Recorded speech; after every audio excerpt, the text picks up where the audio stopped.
Hello, everyone. We're so glad you could join us today to our Sunday morning roundtable discussion. Today is Sunday, April 19th, 2020, and today we are recording from the North Star Cottage, and we welcome you all warmly. And we will begin today with our morning prayer from Florence. On page 224 of the Blue Book. Oh, may the light that is never dim so encompass you that no night is there. May his angels hold thee in their power, and songs of science be heard in the intuitions of thought, till your life is in tune with the rhythm of God. Mary Baker Eddy. It's beautiful, thank you. And our watching point, Linda. Watch number 7. Watch lest you accept the suggestion that you can grow spiritually in any other way than by self-immolation, self-effacement, humility, and meekness. A true Christian Scientist humbly seeks at all times to reflect the mind of God, and any desire for public recognition or to be put on a human pedestal does not come through spiritual sense, but from animal magnetism. In Luke 20:46, we read, "Beware of the scribes which desire to walk in long robes and love greetings in the markets and the high seats in the synagogues and the chief rooms at feasts." End quote. Thank you. And that certainly goes along with the theme of our lesson this week on Doctrine of Atonement. Why is humility so important if you do want to demonstrate your oneness with the Father?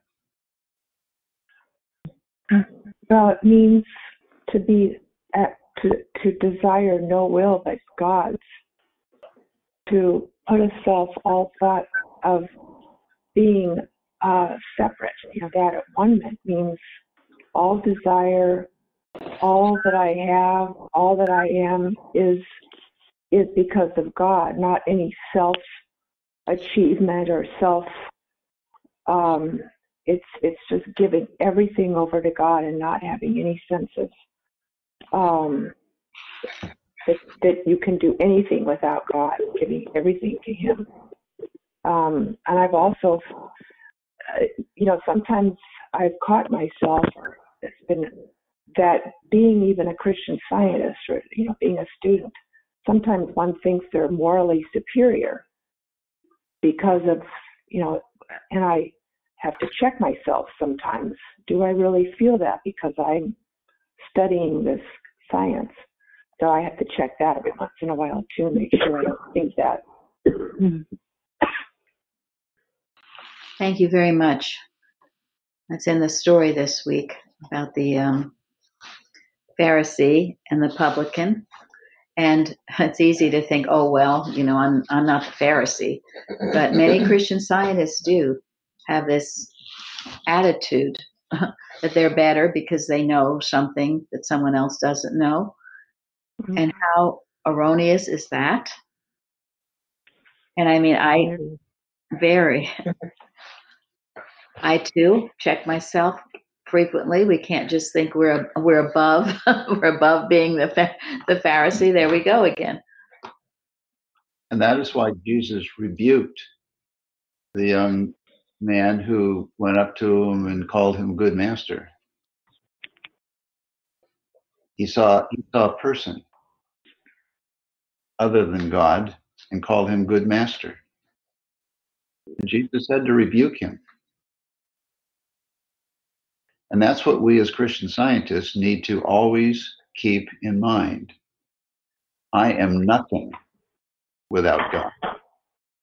I'm absolutely nothing. I'm totally incapable of anything without God.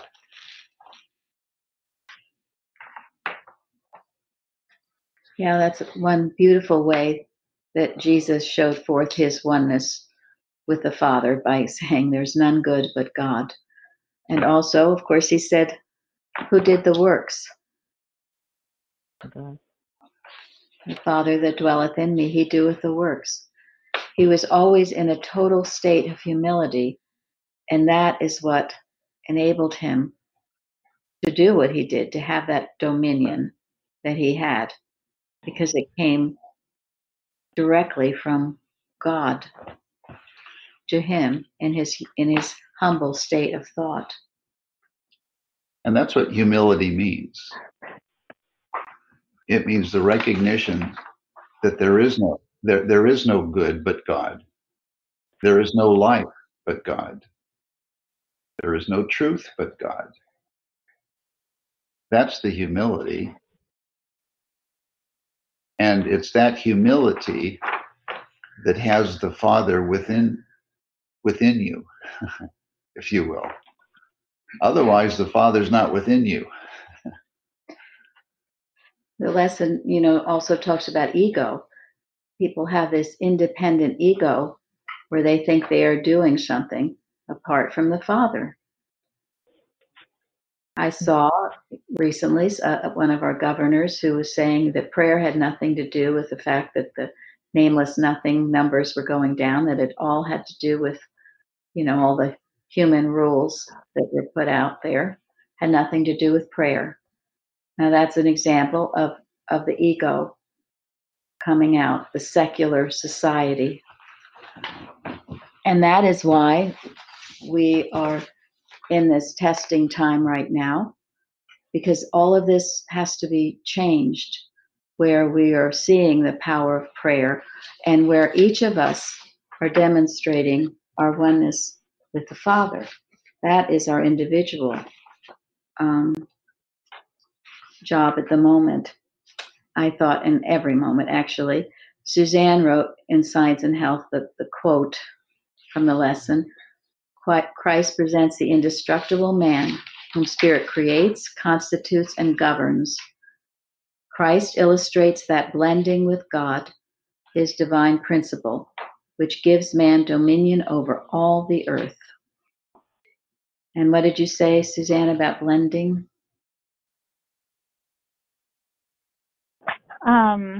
How that word stood out to me, of being so united with God. That's one of the definitions of blend. So how could we be separate from God? And that quote, gives man dominion over all the earth. That dominion is something we have to claim, and Jesus showed us the way. He's the way shower. And so then I asked myself, am I walking in his footsteps? It's very humbling, and always to feel that sense of being united with God, never separated, because the devil would always have us think that God is out there, we're here, and we're helpless. And then that excerpt from Standing with God that's on the carousel: "You have taken on a tremendous job when you became a Christian Scientist. You have virtually aligned yourself with God. You say to God, I am with you forevermore. I stand with you as your child. I promise you my allegiance." So beautiful. It is. It's just so beautiful. And that is our stance to take. And with that stance, then, Shardy, you wrote about dominion. Yeah, dominion is quite a wonderful thing, and it only comes from God. And I looked it up. I had part of the things. I love an order of angels. Isn't that beautiful? Yes. Yeah, and I thought this is something that's been a little difficult for me, that you have dominion, but it's only under God. And then you can start. And I have to start with myself and really think about what I'm doing, like my feelings, under God, and working with that. Thank you. Thank you. Yes. It's the only way. God gave us dominion over all things. But if you think you have a personal or egotistical dominion, you do not. and you will fail, and you will fall on your face. I was reminded, I thought this was very beautiful to be reminded of. It's in 1 Kings 8. Then hear thou in heaven, and forgive the sin of thy servants and of thy people Israel, that thou teach them the good way wherein they should walk, and give rain upon thy land, which thou hast given to thy people for an inheritance. If there be in the land famine, if there be pestilence, blasting, mildew, locust, or if there be caterpillar, if their enemy besiege them in the land of their cities, whatsoever plague, whatsoever sickness there be, what prayer and supplication soever be made by any man, or by all thy people Israel, which shall know every man the plague of his own heart, and spread forth his hands toward this house. Then hear thou in the heaven thy dwelling place, and forgive and do, and give to every man according to his ways, whose heart thou knowest. For thou, even thou only knowest the hearts of all the children of men, that they may fear thee all the days that they live in the land which thou givest unto our fathers. It's very interesting. They shall know every man the plague of his own heart. So we can all do better in our at-one-ment with God. And as we purify ourselves and get rid of any plagues in our hearts, whether it's unforgiveness, superiority, as Karen mentioned, ego, as we just talked about, ego, jealousy, all of these things, cleanse and purify ourselves and express this oneness with the Father, we will do much for healing our land. Bruce found this beautiful quote from Miscellany on page 222. We're going to use it in a watch. He had used it in a watch, but we didn't use that one, but we will use it. It's at the bottom of the page. Mrs. Eddy. The Constitution of the United States does not provide that materia medica shall make laws to regulate man's religion. Rather does it imply that religion shall permeate our laws. Mankind will be God-governed in proportion as God's government becomes apparent, the golden rule utilized, and the rights of man and the liberty of conscience held sacred. Meanwhile, they who name the name of Christian Science will assist in the holding of crime in check, will aid the ejection of error, will maintain law and order, and will cheerfully await the end, justice and judgment. Thank you so much for that. It's beautiful. I thank Bruce for finding that. Religion shall permeate our laws. Do they? This is all that why we are going through this, what would seem to be a tumultuous time. It's stirring up. You know, I was reading the reason Jesus was crucified, because he stirred up the people. Well, stirring up is necessary. Mrs. Eddy talks about the stirring up of the feather bed. Human mind must be stirred up. People get complacent. We as Christian Scientists can get complacent, just going on in the same old rut, as Bicknell Young says. The muddy riverbed needs to be stirred to purify the stream. Our society has lost what the Constitution was founded upon by our forefathers. They founded a Constitution based on a more perfect union based on Christian principles. And for a long, long time, that form of government resulted in the most prosperous, the most generous country in the world. And we've lost it. We have become a secular society governed by envy, coveting, Greed. greed, fear. Hatred. What was that? Hatred. Hatred. Part of it. Yeah.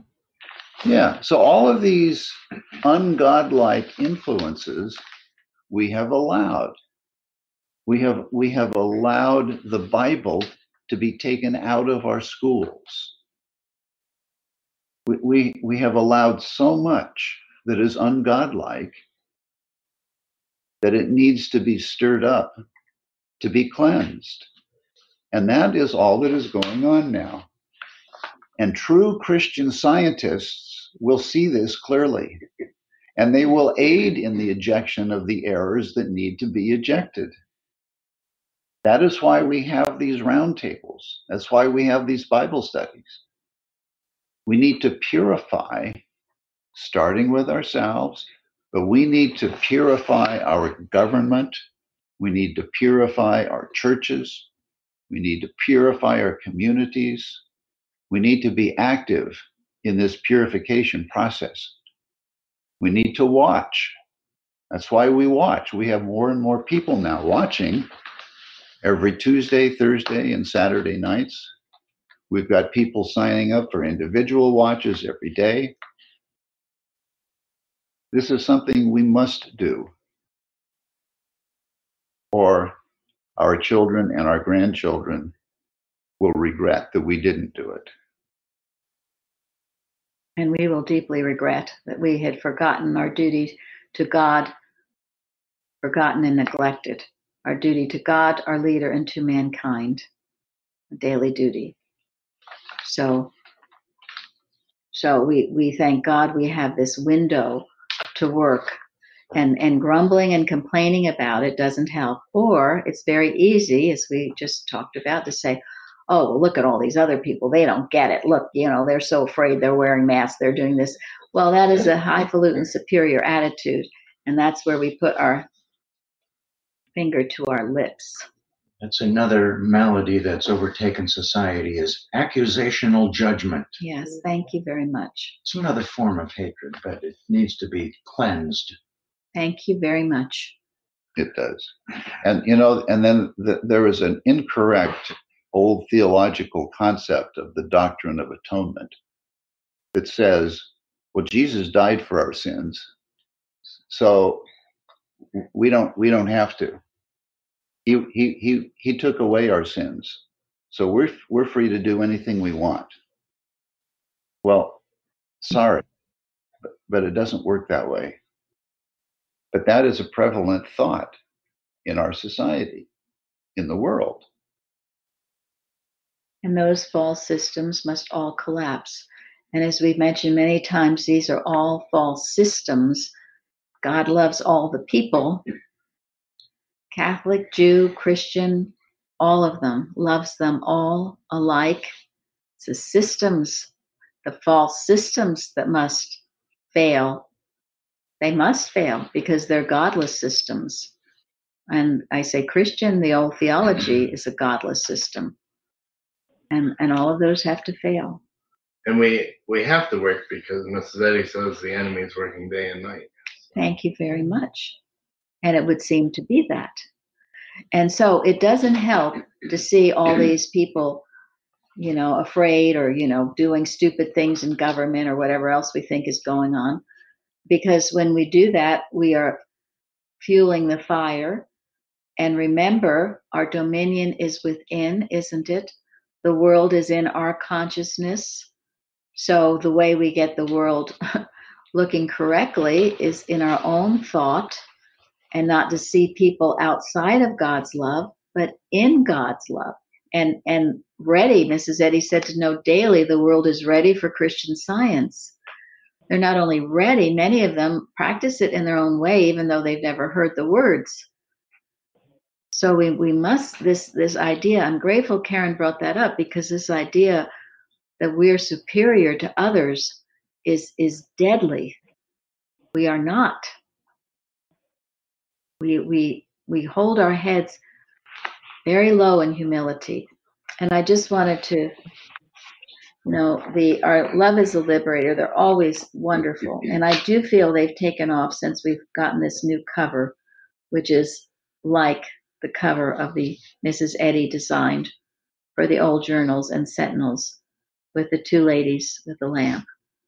And Carol has done a tremendous job every time putting it all together, organizing all your contributions, and really making it a masterpiece, each one. And I hope you value it and read it and study it. Well, in the most recent, it says, inscribed on the Jefferson Memorial in Washington, D.C., are his words, quote, God gave us life, God who gave us life, gave us liberty. Can the liberties of a nation be secure when we have removed a conviction that these liberties are the gift of God? Indeed, I tremble for my country when I reflect that God is just and that his justice cannot sleep forever. So here we are, and here we stand with these truths and demonstrating our own oneness, getting rid of any plagues in our own heart. We're not accusing others. As Bruce just said, that's one of the sins, one of the plagues. It's also one of the names for evil. It's the accuser. Thank you very much. It's the accuser.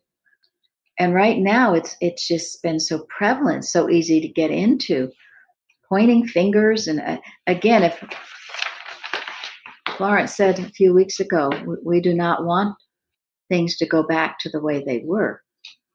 Things need to be much better. Consciousness must be uplifted. And if it takes the words, save Lord, or I perish, so be it. And God does not do this to us. We have done it to ourselves. And Mrs. Eddy says, the human thought must be evangelized. It must be, because God requires it. So if God requires of it, we should gladly accept the responsibility for making sure that we evangelize ourselves. That's right. And it always goes back to us. What are you doing? What is the example you are showing? Are you spreading love and kindness and goodwill? Are you grumbling along? One of the beautiful articles that Jeremy's doing such a good job putting articles on our carousel. And the one recently, Speeding the Victory by Ian George Watt. He says, in the Bible, the children of Israel were at the borders of the promised land in less than a year's time after they left Egypt. But it was 40 years before they entered it. The time wasted was not God's fault, but their own desire to take plenty of time to progress. Very little is known of those 38 years which were in between. They are, however, referred to as the wandering. It is well to ask ourselves, how much am I reducing the wilderness time for myself through obedience to God? So, and how long are we going to wander? Wander and seek other solutions to the problem when there's only the one solution, which is God.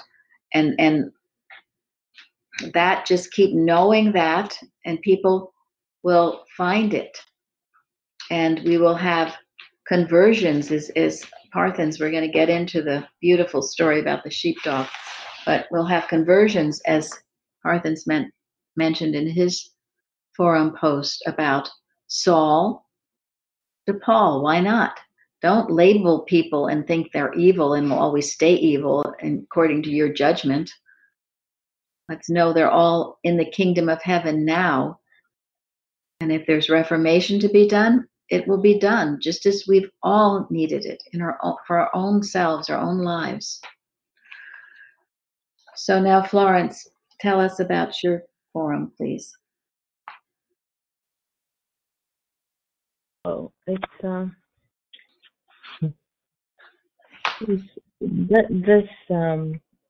Job 22:29, where it says, "And men are cast down, then thou shalt say, when men are cast down, then thou shalt say, there is lifting up, and he shall save the humble person." And so this verse really stood out to me, to see many reports from so many, including celebrities, telling how the uncertainties of these times has humbled them. And that is really heartening, I feel. And Spurgeon has a long, as usual, sermon about this verse. And some of the parts is this. One part says, "When the flood came, then the ungodly world was bowed down by fear. But Noah could say, there is lifting up. And as the ark began to float upon the waters, his mind was perfectly convinced that God would save the humble." You cannot talk with some men until you do find them cast down. They are too shy and reserved, too proud and unapproachable, or perhaps too profane and blustering to allow you to say a word to them about eternal things. But you can catch them sometimes. When sorrow has plowed the soil, the good seed may get perhaps into the heart, and earth was so hard. When men are cast down, then do you go to them and say, there is lifting up? Tell them that there is another lamp that was never kindled in this world, and never blown out in this world either, which will gild the darkness of their poverty, of their sickness, and of their sorrow. And I said that we cannot escape from the demand to be humble. This could very well be the time when men are cast down and are humble and ready to listen to the truth. May each of our own trials and overcoming equip us with faith enough in the truth to be able to, with honest hearts, tell whomever may be brought our way, there is lifting up, for our God is merciful, and his promises never fail. Thank you so much. It's so beautiful. You know, someone once said that you stand the tallest on your knees. And that is. So we keep our humility, and God does lift us up. I thought in the 91st Psalm, it says, remember this, because I have set my love upon him, therefore will he deliver me. He will set me on high. Spiritual exaltation. That's Mrs. Eddy's interpretation. Because I have known his name, and that's manifested his nature. So, when you are truly humble in the right sense of that word, you end up being lifted up. But God is the one who does the lifting. So, thank you. Those, Spurgeon has said such beautiful things at times, and I'm very grateful for all the good. I think he was more or less a contemporary of Mrs. Eddy, maybe a little before. Mm-hmm. So anyway, and that then leads us to this beautiful story, Lessons from a Sheepdog. Now, Parthens, it was a few years ago, he sent me this little book. It's in a book. He put it on the audio for us to listen to. If you haven't listened, you should listen. It's very apropos.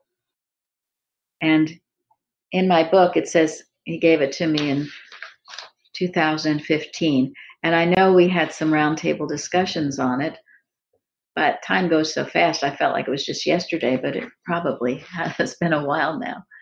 And some of the points are so beautiful. This person, the man who wrote it, his name is Philip Keller, and he lived from 1920 to 2001, and he was born in East Africa. He, as you, if those of you who listened to it, was a farmer in many ways, and he was a sheep herder. He took care of sheep in Canada. I guess he moved to Canada. He was quite knowledgeable about all of this. Now, being a city girl, I was not. And what he says is so fascinating. And he's written a few books. Another beautiful one is about the 23rd Psalm, in which he tells about the nature of sheep and taking care of them, and how, David, the shepherd boy, he was a shepherd, he took care of sheep. It's throughout the Bible, the parallels of a shepherd and his sheep, because it illustrates God's love for man in such tender ways. So first he was a shepherd, and then later he became a preacher of sorts, as you listened to, because he made these analogies that were so profound. Now, can someone briefly tell me the beginning of the story upon how he became the owner of Lass, the sheepdog? Well, he found the dog with this woman. He was living with this, was owned by this woman for a couple of years, where he was chained, and he just was growling. He was seemed to be a mean dog that you just couldn't get. He kept running away. She could care less, seemed to care less about his needs, and didn't seem to care about trying to understand what. It was just a horrible experience for 2 years that they both lived in fear of each other. And he would chase, the reason he was chained up was he would go and chase trucks and people and bikes, and nobody wanted him around, or they were afraid of him. And so in fact, he was close to, if I recall, he was close to death. She was going to put him down. She was close to it because she didn't know what else to do with this dog. And that's when the author found him and thought he was a beautiful sheep, was a beautiful, beautiful dog. So he could see that there was potential in this dog if only he would realize, or she would realize, what she was bred to do. And that's what turned the whole picture around. Was the nature of this dog was to take care of sheep, and it was introducing this dog to what she was built to do that changed everything. And I mean, it brought tears to my eyes. It was just the most wonderful, wonderful. But yeah, that was how he started his life for the first 2 years. He was close to being put down. Thank you. And anyway. Yes, thank you very much. And that's why, no matter how dire a situation it seems to be, we never give up on anyone or anything. Because the situation is dire because they haven't found their God and their purpose. And here, I mean, she was beside herself. This poor dog. And in the Carpenter books, he talks about the spirited hunting dog. He said the ones that are hardest to train make the best hunters. And while the more placid ones that don't seem to care are hard to get them to do what they should.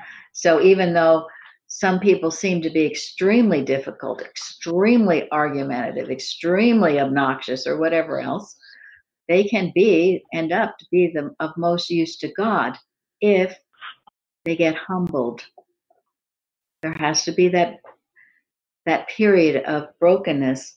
And in our golden text today, because thine heart was tender, which means easily broken, and thou didst humble thyself before God, when thou heardest his words, and humblest thyself before me, and didst rend thy clothes and weep before me, I have even heard thee, saith the Lord.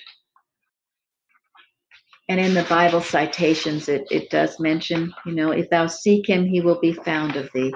If you really, truly want to know the Father, you will find him, but it has to be that deep desire of your heart. So now, Philip Keller has this very high-strung dog who's very miserable and unresponsive, and he made a beautiful home for him, a kennel. They had the finest foods. They just did everything for this dog when they brought him home. But the dog's response was what? He recoiled away from it. Yeah. I thought that was a great word that he used for that. Recoiled. He would have none of it. He wouldn't even eat. And you see, isn't that like people? God presents us with all good, a table, a feast before us. And yet many of us have been perhaps so deeply, deeply wounded in our experience, as this dog obviously had been, that we don't trust anything. We don't want it. We reject it. So in prayer, he decided, Philip, that he was going to have to do what to the dog? You let her go. Yes. He let her go. It was so hard because he figured she would just run away and he would never see her again. So he let her go, and then occasionally he would put food out for her far away from the home up on a hill. And then he began to see her come and take the food. And he even tried to put sheep out to see if her herding instincts would kick in. But he was very, very discouraged. And he just felt, the time was drawing nigh, and he was going to have to take her back and put her down if he couldn't help her, or just let her run off on her own. And so one day he said he was just at the beach and looking out at a beautiful sky and such a beautiful area there, a sheep farm. And what happened? She came up to him with it to his back. He had his hands on his back. And she touched his hands. Yeah, speak up. She came to him, and when his back was turned to her, and she came up to him and touched her nose to him, his hand. Yes. And that was the beginning. It was. And he said he knew then how, people feel, and certainly our Father, Mother, God feels when a lost soul does come back. And it has to be on their own will, doesn't it? It has to be, they have to be at that point that they're ready to come. And he said it was just such a momentous moment when she decided that maybe she could trust him. But he had the wisdom to let her go and trust God and trust last. So she was set free, but then the title of this chapter in the book was Set Free to Follow. So isn't that interesting? We are set free then to make our own choice and then to follow the Christ. And Mrs. Eddy speaks to this. I'm sorry, I just have to interject. Sure. She speaks to this somewhere. She says, we have freedom. We have freedom to follow and obey God. We do not have freedom to sin and disobey God. That is not freedom. Our freedom. Bondage. That is bondage. Exactly. Our freedom is to obey God. And that's the only freedom we have. Sorry. No, that's Go ahead. fine. Anyone else who wants to, please. But I think what you're saying about the dog, he let it go and then it came back. He mentioned something about that even with when people choose to go to the medicals. He does say you can leave them then because they go and then they will find out for themselves and make the right choice. Often that's what happens. And when they come back, then they come wholeheartedly to give. Bruce? I was just going to say about freedom. If we obey God, we preserve our freedom. If we disobey him, we put it in jeopardy and are apt to lose our freedom. Paul said not to use our freedom for an occasion to the teaching is very clear. Thank you very much. And that's in the lesson too. Linda spoke on it. If you're just doing it for your lusts, and not, ye ask and receive not, because ye ask amiss, that ye may consume it upon your lusts. So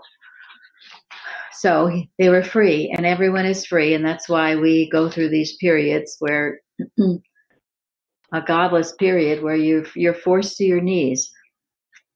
I know Dale A said about, because she has a boat, and if you're out there in the ocean and there's no other help and you're on a stormy sea, there are no atheists at that time. Everyone gets on their knees. Save, Lord, or I perish. And this is the broken spirit. So dear Lass began to trust Philip. The next chapter in the book was learning to trust. And it became that he became like a shadow. He was with Philip all the time, the dog.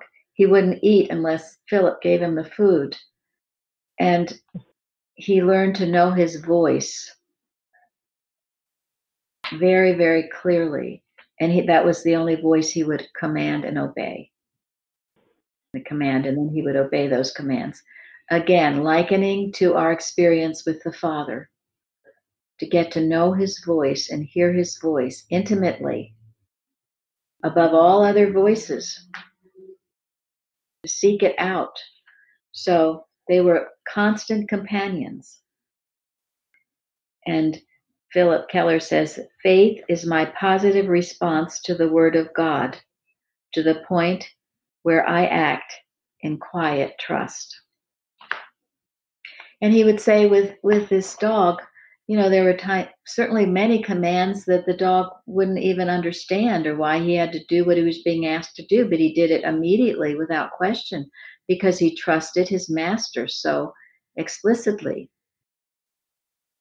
This is getting our oneness with the Father, our blending with the Father. We become one with his commands, with his will.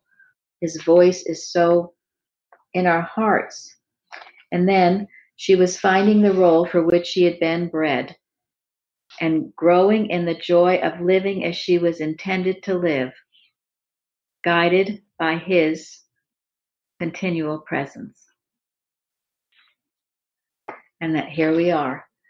You're going to find when you're one with the Father, listening to his voice, you'll find out what you were meant to do.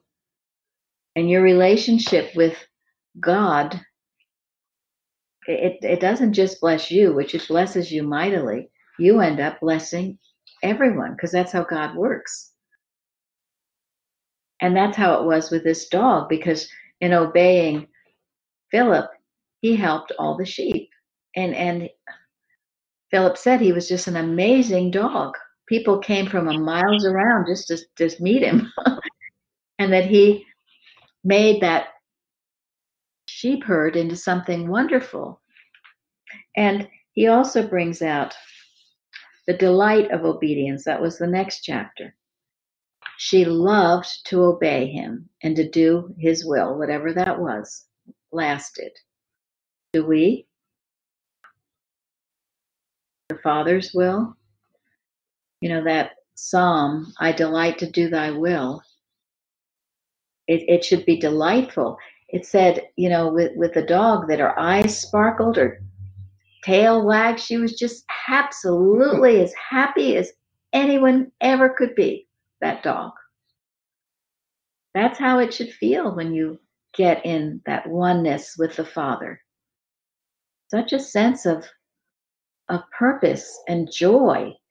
And Philip brings out the point, this idea, it's just dreadful to obey God. The last thing in the world you want to do.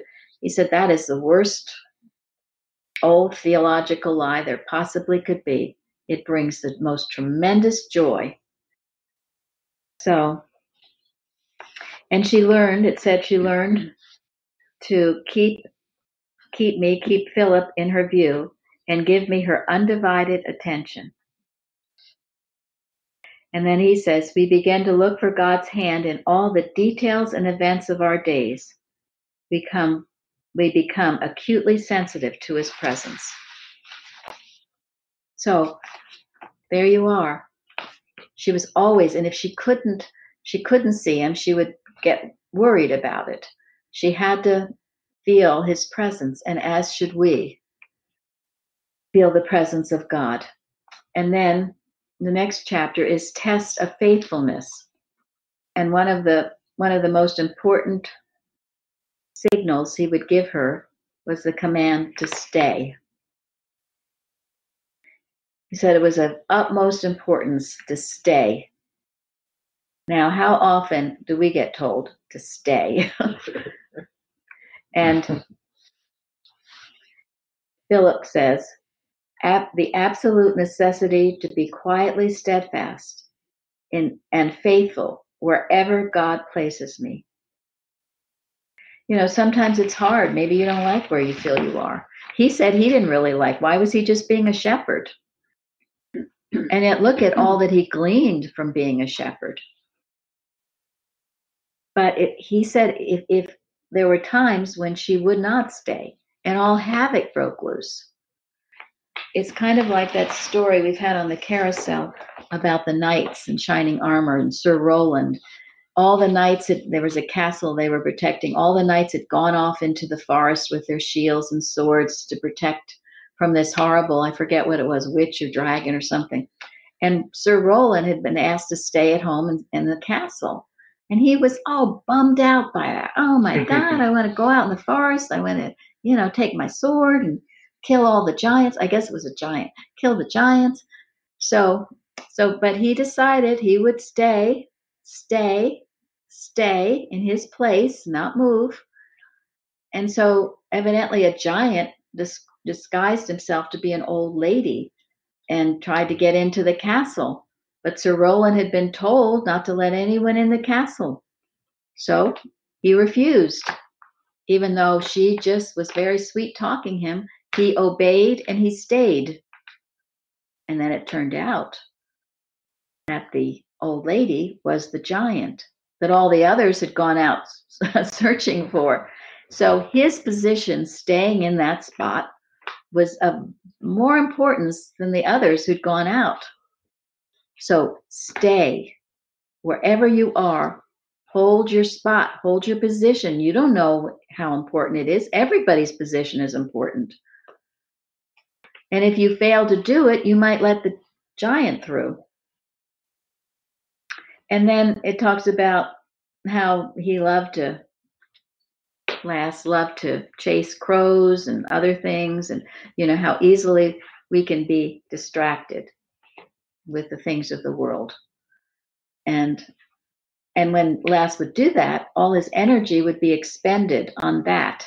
So he was no use to Philip when he came back, because he was exhausted and thought he'd had a great old time, but he had expended his energy in worldly pursuits rather than in his obedience to God.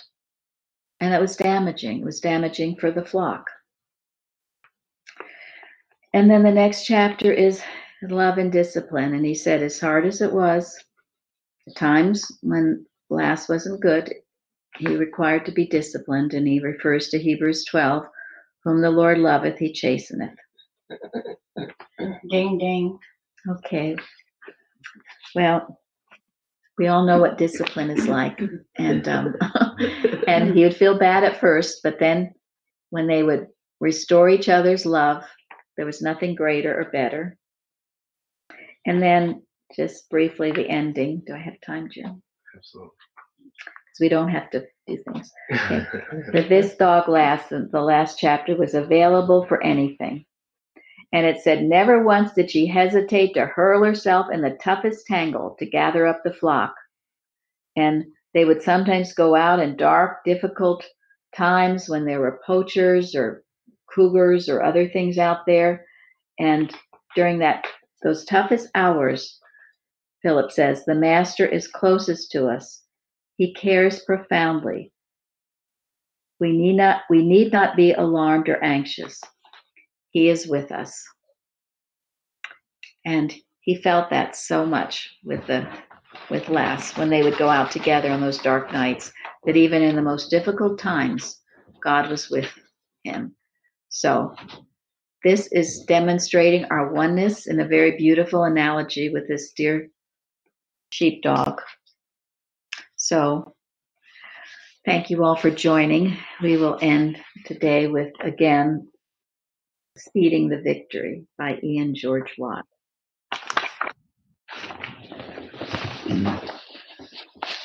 In these strenuous times, the full weight of spiritual thinking must be called upon to meet evil at its source, to meet it as the wicked perversion of everything that is good.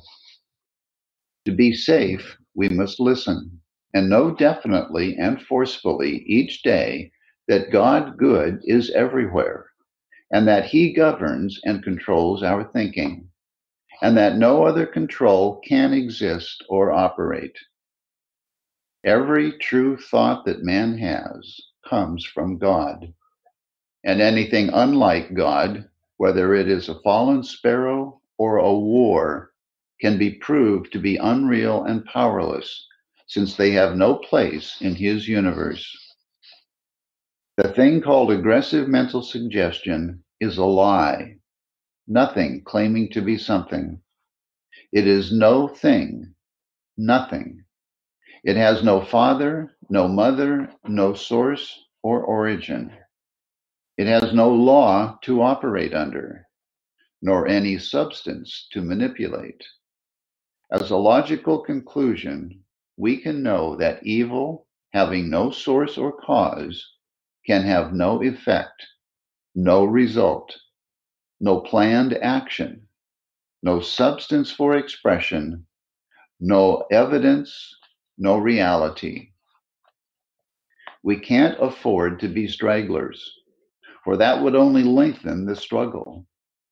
With the power of spiritual knowing, truth can quickly triumph over the misconceptions of nations, even though they have been held captive by others, or have hundreds of years of tyranny to be freed from.